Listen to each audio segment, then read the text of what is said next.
What's up, everyone? Hope you're doing well. We have the Premier League back. Posted this video 24 hours in advance. I want to talk about Game Week 1 today. It's always an exciting time when the Premier League's back. We get to see new managers. We get to see the defending champs, Arsenal. We get to see how they do.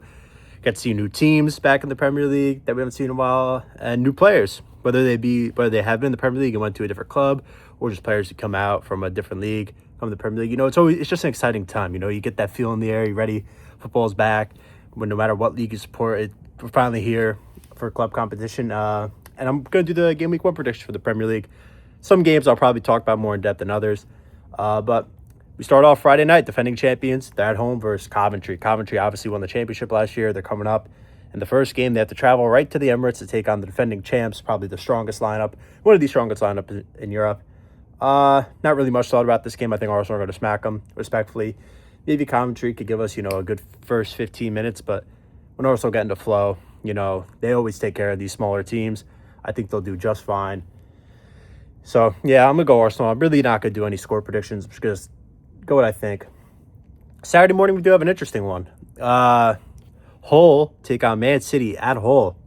Hull, I think they won the championship playoff last year.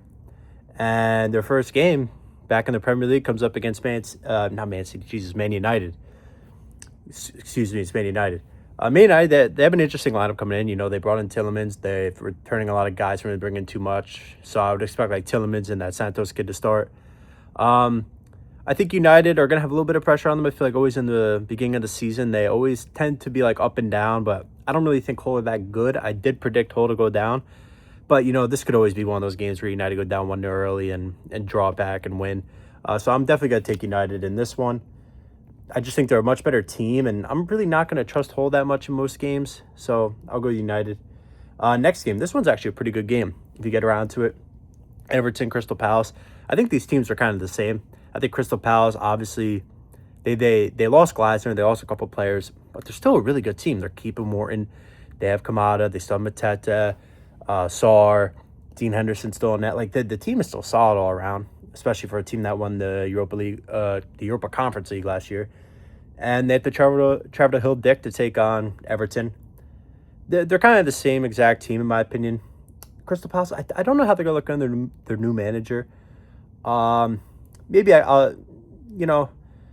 could go either way. Maybe a draw is your best bet, but if I were to pick a side, I'd probably just say Everton just because they're home.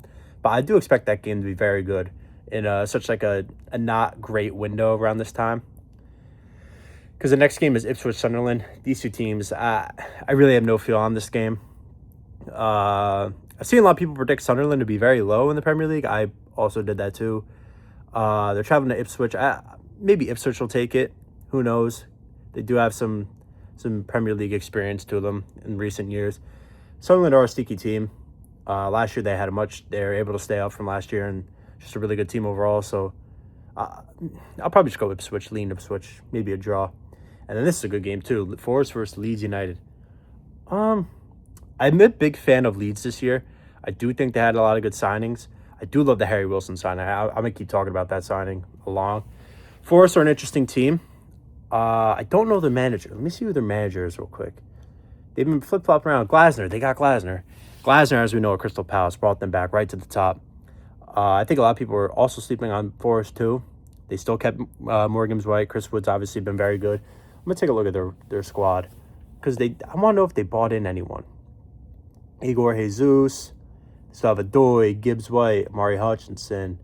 Yeah, Murillo, Milankovic. I thought Nico Williams left. I know he's still there. It's a decent squad. It's a squad that was up there a couple of years ago in the Premier League. I think they got top 6 maybe around there. I remember they played Liverpool and they were in third place at the time. It was wild. I don't know. Forest are home. I think they've recently been a very good team at home. Probably lean Forest there. And then Saturday, the big game, Brentford, Tottenham, and Brentford. This game I have circled. I'm very excited to see. Tottenham have obviously splashed the cash all summer. They brought in multiple players, and they're still looking to with Savino, Gakpo, Marmoush. I've seen all these names as their front three. They obviously have Tonali, Mateus Fernandez. They lost Romero, but they still have they just have their squad still. De Zerbi was able to save them for relegation, but Brentford are probably the sneakiest team ever in Premier League. So the past 2-3 years, I always tend to write them off, and they always just seem to prove me wrong. They always seem to be top 10 at some point. I'm hoping Igor Thiago get back onto his form. The World Cup kind of killed his momentum a little bit, but overall, I think they have a decent squad. I do expect them to definitely stay up here, but this is such a trap game because Tottenham. I feel like every year people have the same expectations with Tottenham. I definitely did yesterday. I had predicted them fifth or sixth. Totally forgot. But it's a game like this to where I kind of look at it and I just feel like it doesn't favor Tottenham. I want to say they will win, but Brentford, at the beginning of the season, always just find ways to win games you don't expect them to win. So it's a tough game. I probably will lean Tottenham, though, just because I think their new signings will carry them to the victory. So that's the Saturday slate went out. So Sunday morning, kick off Man City Brentford. Not Man City Bournemouth, excuse me. Bournemouth obviously lost Iraola. They lost a couple guys. Man City's interesting. Marseca came in. You just lost Rodri. You replaced him with Elliot Anderson for $150 million. They have the names. They're at home. It's at the Etihad. So I do think City will dominate this game. I do think they'll win. But just City going forward just seems to be an interesting team. I'm not expecting them to really fall off. I'm not expecting them to be great. I think they're going to definitely get in top four. But for a game week 1 standard, they will take all 3 points. And it's Sunday, the main event, Newcastle-Liverpool. Isak is back in Newcastle. Newcastle and Liverpool, Liverpool, let's start with Newcastle. They lost to Eddie Howe right before, I think in the middle of preseason. They lost a lot of players. They lost Guimaraes. Their midfield's kind of depleted. I don't think their defense is great. They just seem like a depleted squad. I do like the 2 guys up top. I do like Alanga. I do like Wissa. Woltemada's just not my type of striker. But they could definitely cause some noise, especially at St. James's Park, to begin the season with Liverpool, who, I don't know if there's really any bad blood there, but the whole Isak saga with the fans, it's a whole thing. Liverpool, however, just brought in Iraola. I don't know who's going to play for Liverpool, to be honest with you, when it comes to the midfield, the attack. Is Rio going to play? Who's starting on the right? Are they going to throw out Munoz on the right? Or are they just going to run like double striker? There's a lot of question marks to Liverpool because I feel like they do have the talent. They brought in Araujo. Soboslai is like our best player. Isak, Verts, Gakpo, Rio. They have all these names, but how well will Iraola coach them? If you've been following the Liverpool preseason, I have because I'm a Liverpool fan. In the second halves, obviously it's when the players come on, like the younger talent. They tend not to play too well.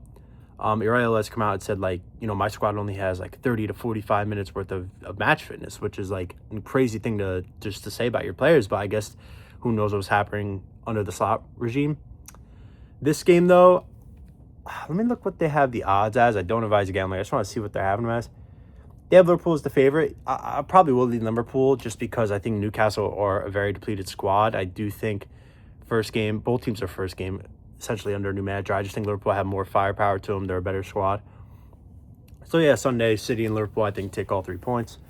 Then Monday night, Fulham-Chelsea in Fulham, in Craven Cottage. These stadiums are... These 2 clubs play 10 minutes away from one another. So there's obviously a little rivalry there. Xabi Alonso gets his debut for Chelsea. We get to see Morgan Rogers in a Chelsea jersey. Chelsea do have a good squad. When you look at the squad, you see names like Reece James, Caicedo, Enzo, Palmer, Pedro, and now Morgan Rogers. Palmer obviously hasn't been great. It's a new season for him. He gets fresh legs. Didn't go to the World Cup. He should be fully healthy. João Pedro should have went to the World Cup, in my opinion. Great striker. We know how Enzo plays great. Caicedo's a great player. But for me, Chelsea, that back line still has so many question marks. It's just, I don't know if I could trust it. Fulham are, I feel like they're an up and down squad in a way. I'm not calling them great. I'm not calling them terrible.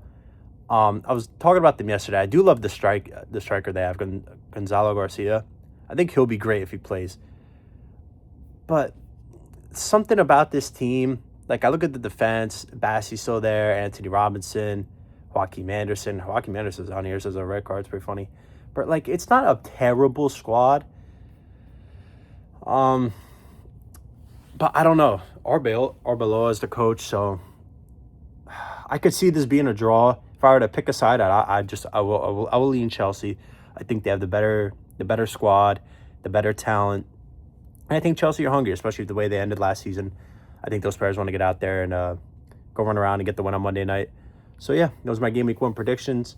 The game I'm probably looking forward to the most, honestly, might be Brentford-Tottenham Saturday. But I'm obviously going to say Liverpool-Newcastle is a great game. There's a couple of sneaky games in there. Everton-Crystal Palace is a game to keep your eye on. But yeah, it starts 24 hours pretty much from now. Arsenal play Coventry. That's probably going to be an ass whipping as the top defenders look to take on the newcomers. So yeah, let me know what you guys think down below, and I'll see you all later. Peace.